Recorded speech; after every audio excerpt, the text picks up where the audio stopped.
Sandra's on the phone in Toronto. Hi there. Hi. I'd like to ask David about Bonavista. I value his opinion. Sure. All right, sure. Sure. Well, Sandra, you know, I thought we may get some questions on energy tonight because there's some very interesting things going on in the energy space. Certainly oil prices have been working their way higher. Yeah. But there's quite a dichotomy in the performance of the different groups.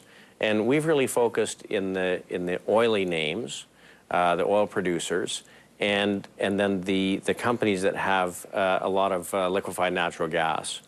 And BNP is one that fits into the third camp that we're really focused on, which are those producers that have yield attached.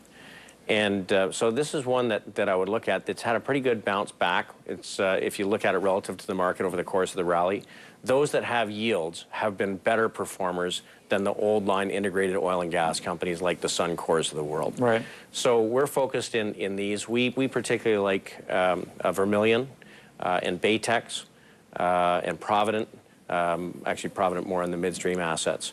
But this is a space I think you could focus in.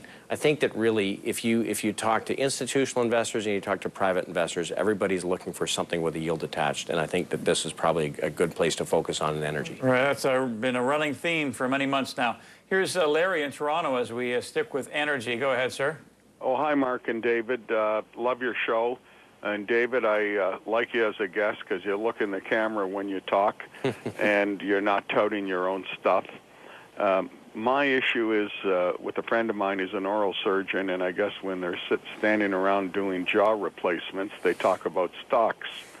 It's too late for me. I already backed the truck up and bought a ton of Bonavista, not Bonavista, which I hold, but Penn West, under 16. And I told my oral surgeon friend, well, if I can pick up Penn West under 16 with a 6.5% yield, and this is a $28 stock, I'm in like white on rice. And his theory was, I'm not going to buy anything that's worth less now than it was 10 years ago. But I don't care what it did 10 years ago. They had a bad quarter. It's a $28 stock. I bought a pile of it under 16. And I would like David's comments. I'll hang up and listen. All right. We love hearing from Larry. Always a little story, a little angle in there as well, along with a question.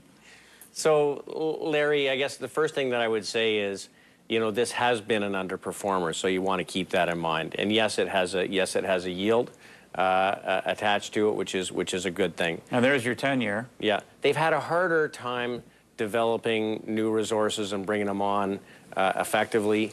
They do have lots of land and lots of opportunity and lots of targets that they can continue to drill, which I think is a positive. And I don't think you're going to get hurt in it, but I do think I would prefer to own a Vermilion or a Baytex. I mean, you look at Baytex, they've got 5 years of drilling targets. They have been able to grow their production very steadily. They'll grow at probably 7% a year for the next 5 years. You get a very similar yield, but one that probably grows a little bit more quickly.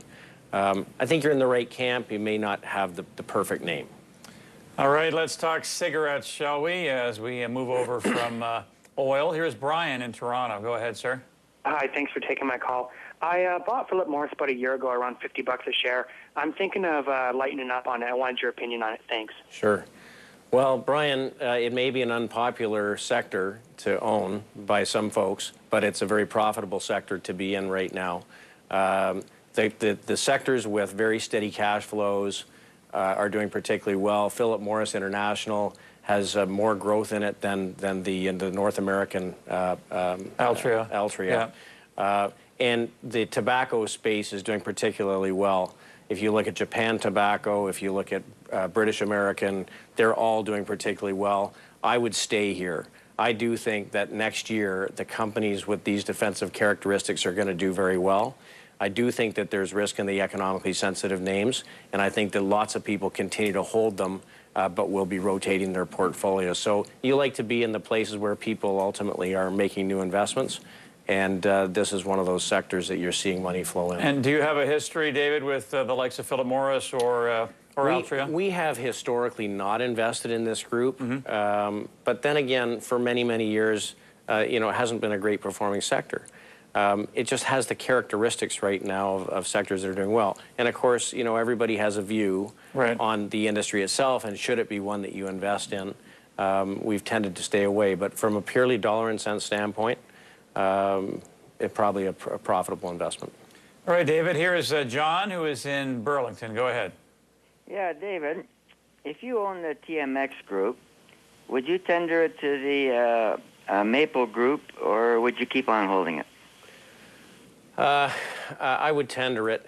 You know, look, the financial sector is one that's had a difficult go. This is a company that people have been hiding in to maintain a financial's weight.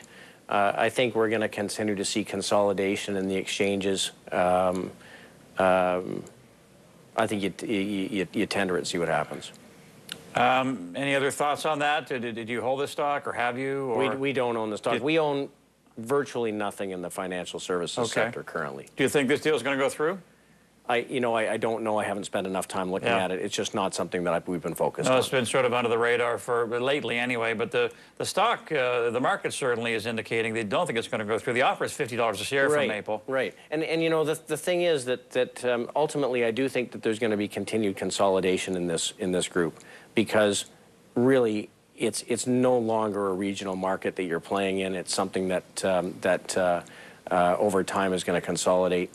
We'll have to see what happens with that deal. All right, David, let's take a short break here. We will come back and take a look at David's past picks, which he made pretty well exactly a year ago in October. We've got an energy player, an auto parts player, and a real estate operating company. So come back after this, and we'll find out how David did and whether he's still holding these.